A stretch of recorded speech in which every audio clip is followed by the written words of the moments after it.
உம்முடைய குமாரர்கள் எங்களை ஆளு செய்யட்டும், உம்முடைய குமாரனுடைய குமாரர்கள் எங்களை ஆளு செய்யும். அப்பனா நம்முடைய அந்த இது இஸ்ரேல் மக்களுடைய பெரிய நோக்கம்னா கிதியோனும் அவன் குமாரன் என்ன பண்ணீங்களே ஆளு செய்யும். இன்னைக்கு நம்மளும் வந்து யாராவது ஏதாவது நமக்கு உதவி செய்தாருன்னா அவன் சொல்றல, பா ரொம்ப நன்றிப்பா, கடவுளை போல உதவி செய்யும். அப்ப என்ன பண்ணுவாங்க, அவங்க உதவி செய்தாங்கன்னா அவங்க சொல்றதுல என்ன பண்ணமா கேட்டு நடக்கும். அவன் நல்லவனா அவன் கெட்டவனா கிடையாது, அப்படிதானே? ஆமா, ஒரு 200 ரூபாய் ஒரு நம்ம நினைக்காத நேரத்துல ஒரு 5000 ரூபாய் 10,000 ரூபாய் நமக்கு கொடுத்துட்டாங்கன்னா, ஃப்ரீயா கொடுத்துட்டாங்கன்னா அவன் எங்க கூப்பிட்டாலும் நம்ம என்ன போவோம் வருவோம். ஏன்னா நம்ம ஆளுக்கு செய்து யாரு, அது தனி மனிதன். ஆனால் இஸ்ரேல் மக்களுக்கு கிதியோன் ஆளுக்கு செய்யலாம். கிதியோன் சொல்றான், நான் உங்களை ஆளுக்கு செய்ய மாட்டேன். அந்த கிதியோனே சொல்றான் ஆளுக்கு. இந்த கிதியோன் யார் என்பதை நீங்க நியாயாதிபதிகள் புத்தகம் 6ஆம் அதிகாரம் 12ஆம் வசனம் படித்தீங்கன்னா படிக்கல. நியாயாதிபதிகள் 6:12.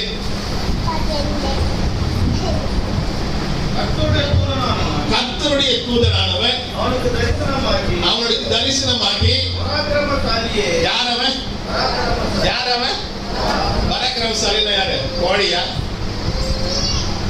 அவன் இல்ல, மிக தைரியசாலி, எல்லாத்தையும் எதிர்த்து நிக்கிறவன்.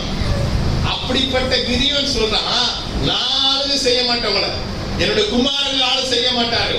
நான் பண்ண மாட்டேன், என்னோட குமாரர்கள் ஆளு செய்ய மாட்டேன். யார் தான் ஆளுக்கு செய்யணும்? அப்பனா கிதியோனுக்கு தெரியும். அவன் வசனம் அந்த 12ஆம் வசனம் படிக்கல, பராக்கிரமசாலியாகிய கிதியோனே யாரு இருக்கா, கர்த்தரோடு இருக்கிறான். அப்படி கர்த்தரோடு இருக்கிற அந்த கிதியோன் சொல்றான், நான் உங்களை ஆளுக்கு செய்ய மாட்டேன். 7ஆம் அதிகாரம் 12ஆம் வசனத்தை படிச்சுனா, கர்த்தருடைய பட்டயம் யாருடைய பட்டயம்? 7:12.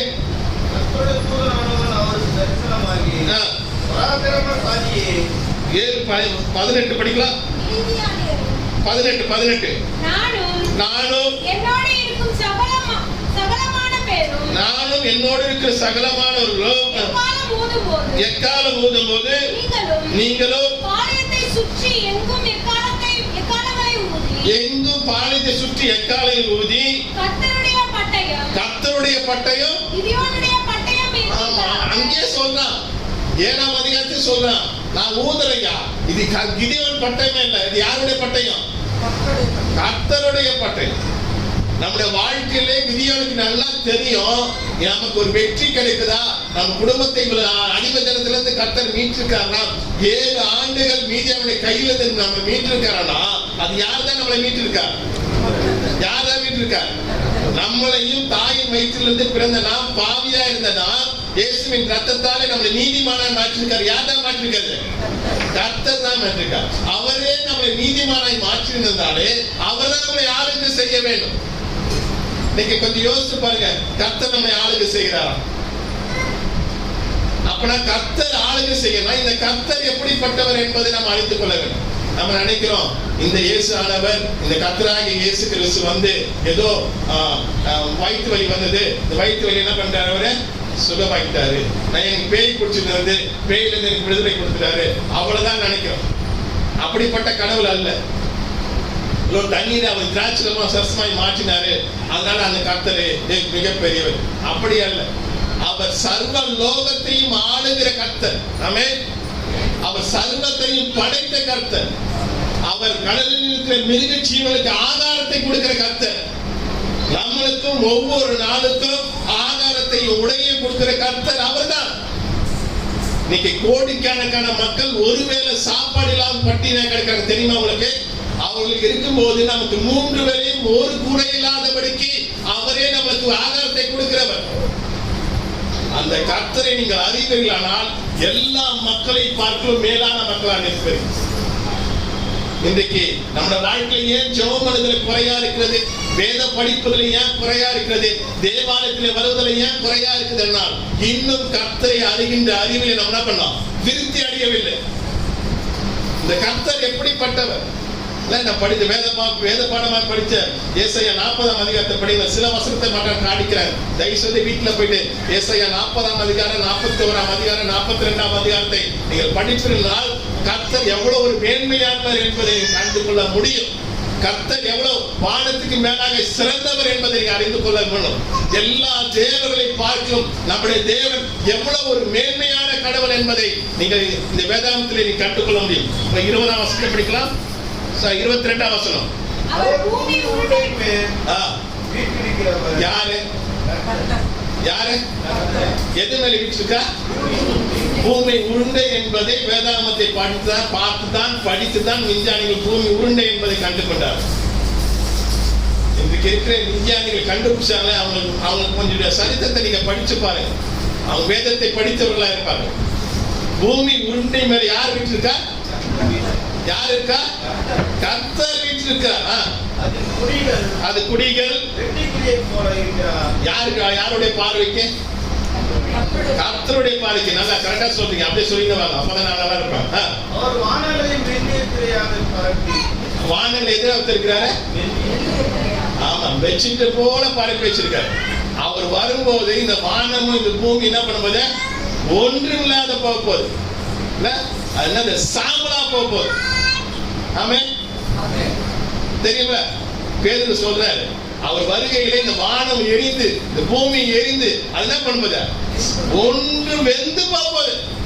நம்ம நினைச்சிருக்கோம் எவ்வளவு அழகா இருக்கு இந்த வானம், இந்த பூமியை பார்க்கிறோம் இல்ல, இந்த மலைகளை பார்க்கிறோம், அதெல்லாம் ஒன்றும் இல்லாத போகுது. யார் வரும்போது? இந்த வானத்தை இந்த பூமி உண்டாக்கின கர்த்தர், சர்வலோகத்தின் கர்த்தர், எல்லா தேவர்களிலும் மேலான கர்த்தர். நீங்க அந்த கர்த்தருக்கு எப்படி நீங்க கணக்கு கொடுக்கிறீங்க என்பதை அறிந்து கொள்ள வேண்டும். ஞாயிற்றுக்கிழமை வந்துட்டேன் சார், அடுத்த வாரம் எங்க போறீங்கன்னு தெரியல. நீங்க அடுத்த வாரம் நான் இல்லைன்னா நீங்க எவ்வளவு பேருக்கு இங்க வந்து உட்கார்ந்து போறீங்க? 8 மணிக்கு ஆராதனை இல்ல, 9 மணிக்கு சில பேருக்கு ஆராதனை அறிவிக்கிறோம். எப்படிதான் இந்த கர்த்தரை நாம் எப்படி கனப்படுத்துறோம் என்பதை கவனித்து பாருங்க. வேதம் சொல்றது, என்னை அசட்டை பண்ணுகிறவன் என்னை உண்டாக்கின தேவனை அசட்டை பண்ணுகிறான். படிங்களா? மெல்லிய திரையாக்கி பரப்பி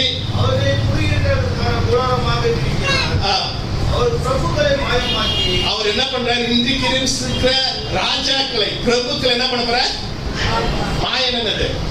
ஒன்று இல்லாத போயிடும். நம்ம நினைச்சிருக்கோம் பிரதமர் ராஜா நரேந்திர மோடிக்கு இது வரைக்கும் எத்தனை வருஷம் ஆண்டாரு? அவரை 10 வருஷம் ஆண்டாரு. இந்த 15 வருஷம் ஆண்டு போறாரு. அதுக்கு அவர் பெரிய சடை வச்சுட்டு இருக்கிறோம் நினைக்கிறோம். இல்லங்க, ஒரு காலத்துல ஒரு மாயமாயிடுவார். அவருக்கு அவர் இருக்கிற இடமே இல்லாத போகுது ஒரு நாளைக்கு. ஆனால் நாம் வணங்குற, நாம் தொழுது கொள்கிற கர்த்தர் என்றைக்கு நிலைத்திருப்பார். அவர் பிரபுக்களை மாயமாக்கி, ஆமா, மந்திரிமார்களை, நியாயாதிபதிகளை, இருக்கிற பாஸ்டர்கள் அவங்க என்ன பண்ணுவார்? அவந்தரம் பண்ண போறார். ஒண்ணு இல்லாதபடிக்கு வனாந்தரமான போல மாற்றுகிற தேவனாக்கிறார். நீங்க 26ஆம் வசனம் படி, 26ஆம் வசனம் படிக்கலாம்.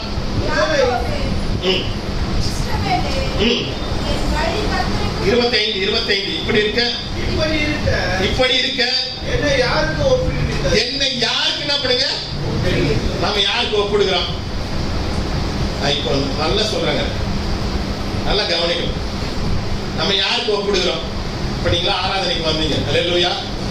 ஆமா, ரொம்ப சந்தோஷம். நம்மளுக்கு குறைய சொல்லல, ரொம்ப சந்தோஷம். ஆராதனைக்கு வந்தீங்க. எத்தனை மணிக்கு வராதீங்க? அடுத்த வாரம் இல்ல, முகாசாங்க வந்து பிரசங்கம் பண்ண போறேன். எப்போ வருவீங்க? இதே மாதிரி தூங்கி நல்லா குளிச்சுட்டு இல்ல, பொறுமையா 8:45 9 மணிக்கு வருவீங்களா? சொல்லுங்க. இல்ல மோகன்சி ஐயா வராரு, அப்ப எத்தனை மணிக்கு வருவீங்க? சொல்லுங்க. யாரை நம்ம அசட்டை பண்றோம்? யாருக்கு கணக்கு கொடுக்கிறோம்? இது நான் கேட்கணுமா கேட்கக்கூடாது? ஒரு ஊழியக்காரன், பாஸ்டர்ல ஒரு ஊழியக்காரன் நிக்கிறேன், ஒரு வேலைக்காரனா நிக்கிறேன். இது என்னோட வேலை இல்ல. நீங்க யாருக்கு என்னை ஒப்பிடுவீங்க? நல்லா கவனிக்கணும். ஏன் இவ்வளவு பேசுறேன்னா, எங்க 2 3 பேர் நாமத்தால் கொடுக்குறாங்க, யார் வாசம் பண்ணுவார்? கர்த்தர் வந்துட்டாரு. நீங்க வரலன்னா எப்படிங்க? கர்த்தர் இருக்கிறாருங்க. ஆரம்பம் ஜெபம் பண்ணும் போது 2 பேர் வந்துட்டாங்க. அப்ப எனக்கு தெரியும் கடவுளுக்கு வந்துட்டாரு இல்ல. அப்ப கர்த்தர் என்னோட ஆராதிக்கிறார். நான் ஜெபம் பண்ணும்போது கர்த்தர் என் கூட இருக்கிறார். நான் பாடும்போது கர்த்தர் என் கூட இருக்கிறார். கர்த்தரே வரும்போது, 2 பேர் வரும்போது கர்த்தரே வராரு.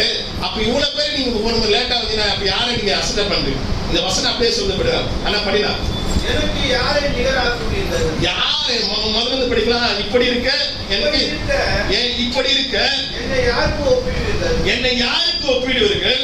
எனக்கு யாரை நிகராக்குவீர்கள்? எனக்கு யாரை நிகராக்குவீர்கள் என்று பரிசுத்தர் சொல்கிறார். யார் சொல்ற? பரிசுத்தர் சொல்ற. பரிசுத்த கடவுளுங்க. அந்த தேவனுக்கு நீங்க யாருக்கு ஒப்பிடுங்க? நான் சொல்றேன், நீங்க வாங்க, எந்த மனிதனை பார்க்காதீங்க. இன்னைக்கு நம்ம நினைச்சு நினைக்கிறோம், அவங்க போட்டோம் போயிட்டு அவங்க தான் மூப்பர் ஆயிட்டாங்க. இப்போ அவங்க போயிட்டு பாட்டு பண்ணி இருப்பாங்க. நம்ம என்ன பண்ணலாம்? பொறுமையா போகணும். நம்மளுக்கு பதவி கொடுத்துருக்காங்க. இதுக்காங்க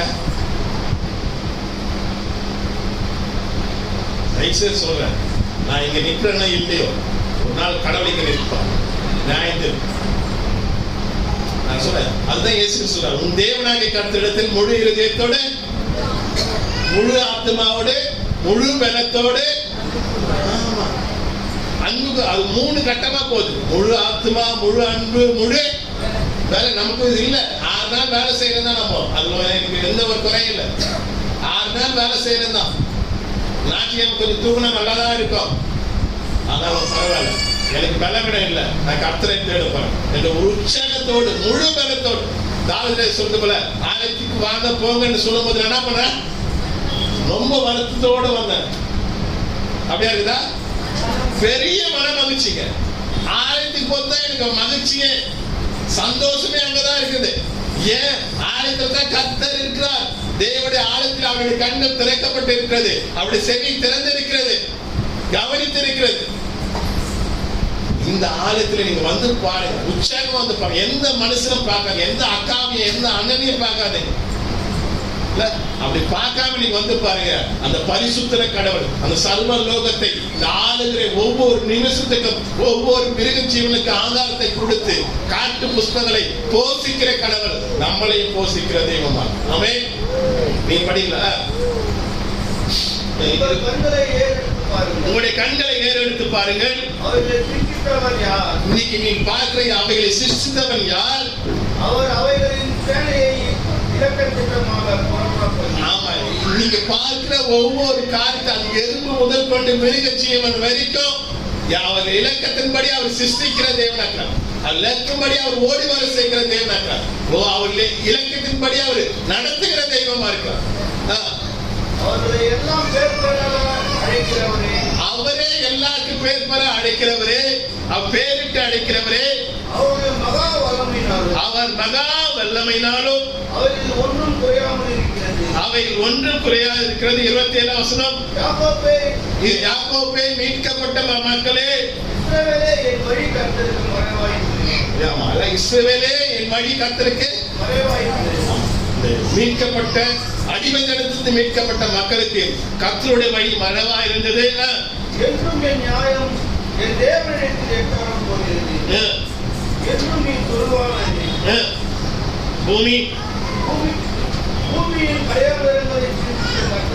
பூமியின் கடியாளர்களின் சிருஷ்டித்த கர்த்தராகிய அநாதி தேவன் அவர் சோர்ந்து போவதும் இல்லை, இளைப்பாறுவதில்லை.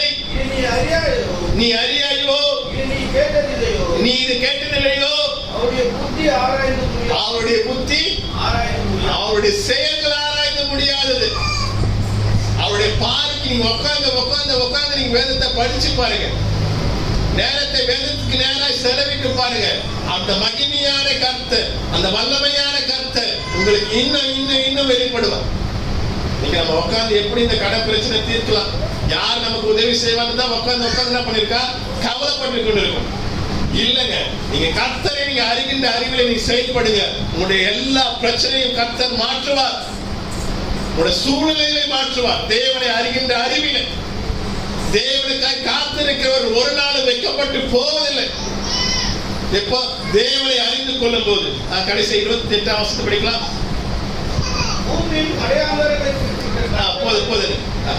அப்படியானால் இந்த தேவன் இந்த சர்வ லோகத்தை ஆளுகிற ஆளுகிற கர்த்தர் நம்மளை ஆளுகிறாரா என்பதை நாம் சிந்தித்து பார்க்கிறோம்.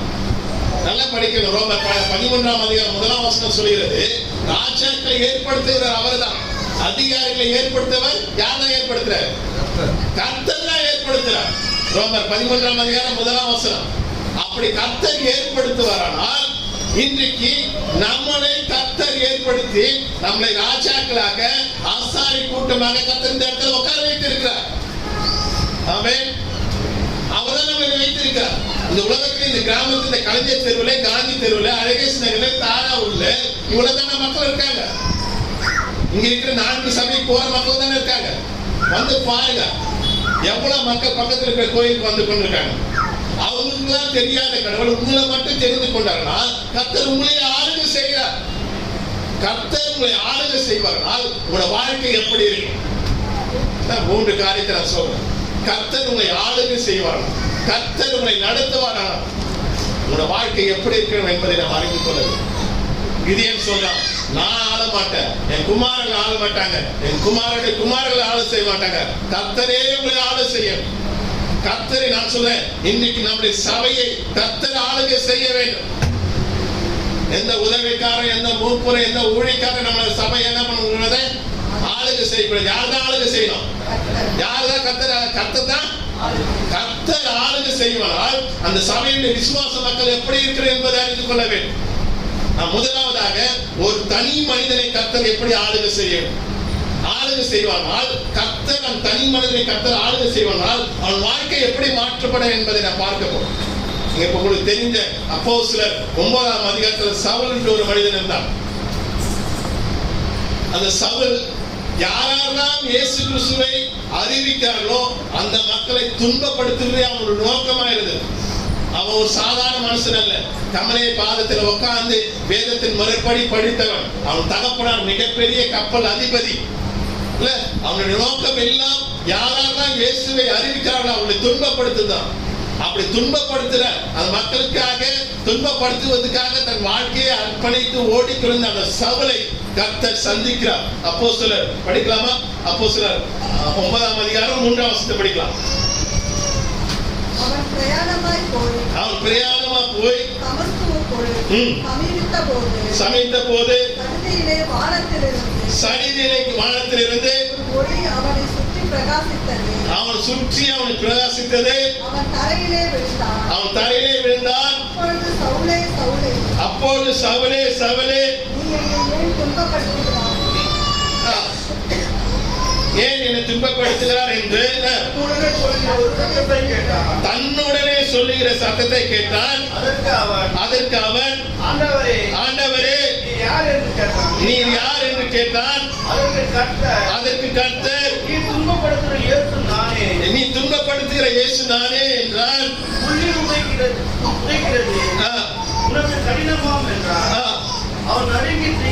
அவன் நடுங்கி திகைத்து ஆண்டவரே நான் என்ன செய்ய சித்தமாய் இருக்கிறீர்?